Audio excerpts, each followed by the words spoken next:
always been a libertarian. I just didn't know that there was a name for it. So I am a Republican, but and a Republican as far as my political party goes, but my political philosophy is libertarian. Okay, what about you, Ann? Let's see. I'm the president right now of the Cincinnati Tea Party, and I went on a really long journey. I was a stay-at-home mom. I've got 3 little kids, and I started to really feel that pressure of what is my country going to be like for my children. 2001, Speaker Boehner, who is my representative, passed No Child Left Behind. Again, I'm sorry. Thank you. A lot of apologies going around. I am. He's actually my neighbor. He lives in the neighborhood behind me. Goes to my church. So Speaker Boehner he's in my hood, as they say. But I notice you're not as orange as he is, so apparently you don't go to the not same a climate tanning. thing. No, it's not a climate thing. Just wondering. That's hard. Yeah, so in 2001, he passed No Child Left Behind. I'm an educator. I'm a teacher by trade. And so No Child Left Behind upset me. And that started me down the road of, is this the best my country can be? And in 2008, with the bailout, with Obamacare, that anger started to erupt in me of, wow, what are we going to have left? Sure. Got involved in the Tea Party, and I've been down the road ever since. And once I started in the Tea Party movement, one of the things I started to discover were those libertarian philosophy. I read Atlas Shrugged. I started to do the readings of Murray Rothbard. His book, For New Liberty, completely changed my life. So if any of your listeners have never read Murray Rothbard or have never read A New Liberty by Murray Rothbard, his writing shows you a way to look at the world and understand what it could be like with less government. And people say, well, what does that look like? Because they don't know any different. And when you read Rothbard, you really can understand you can be without government as a country.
Connotated so negatively in the media, but then when you start to really unwrap what it means, people go, I cannot disagree. Well, what are some of the big issues, though, that people say, you know what, yes, definitely on X, on Y, on Z, on E, and oh my gosh, yes, we're batting 100 right. I mean, what are some of the big issues that people say, I was skeptical of the Tea Party, but after I read your op-ed piece, I can't really disagree with that. When I dropped that $18 trillion number, federal debt, no one can argue with that. And no one can say that's a good thing. No one can say the money that we're taking away from our kids that they haven't even earned yet is a good thing. Sorry to interrupt, but is that resonating with people? Because when I say, you realize our government's almost $18 trillion in debt, most people go, yeah, so what's your point? I don't have to pay that. It's not my debt. Well, when I say to them, you owe $136,000. Yeah, well, yeah. No, I think it's every citizen in the nation. Is it up that much now? I think it's huge amount of money.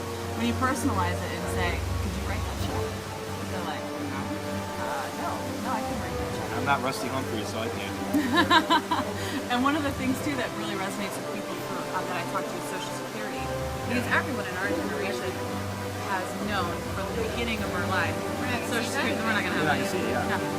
So I think that's why the Libertarian push started with our generation, because we know that government isn't going to work for us. All right, Libertarian girl, let me ask you a question. Now, Libertarian push, that's a big phrase right here, but when I When I initially thought libertarian, I thought uppercase L, an actual party that people actually bring people up to, you know, to run. But that, for me, and this may be different for both of you, that's not what it is. For me, it's an ideology of freedom, of liberty. If it doesn't pick my pocket or break my leg, I don't care. And that's what liberty, or libertarianism and liberty, is really about. There is a political party that bases their platform on libertarianism, and libertarianism is about very simple principles of justice, peace, prosperity, and your natural rights. So above all else, it's about liberty, and it's something that you need to distinguish between philosophy and party, because you can be a libertarian and you can be a part of any political party or no political party. Sure, like a Ron Paul or a Rand Paul. Libertarians that are Republicans. Exactly. This area of Cincinnati is one of the most Republican areas, I think, in the country for Republican votes. Butler County, Ohio, where we live, up the northern county above Hamilton, above Cincinnati, it's red as you can get. Red county. And a lot of us have realized that those Republican ideals haven't quite cut it for us. And there's a big movement in our community, we call it little L libertarians. And we're not libertarian party, we're libertarian ideals. So we have really pushed those libertarian ideals into the Republican Party. And a lot of us have been starting to take over the party in Butler County, Hamilton County, where we are here in Cincinnati.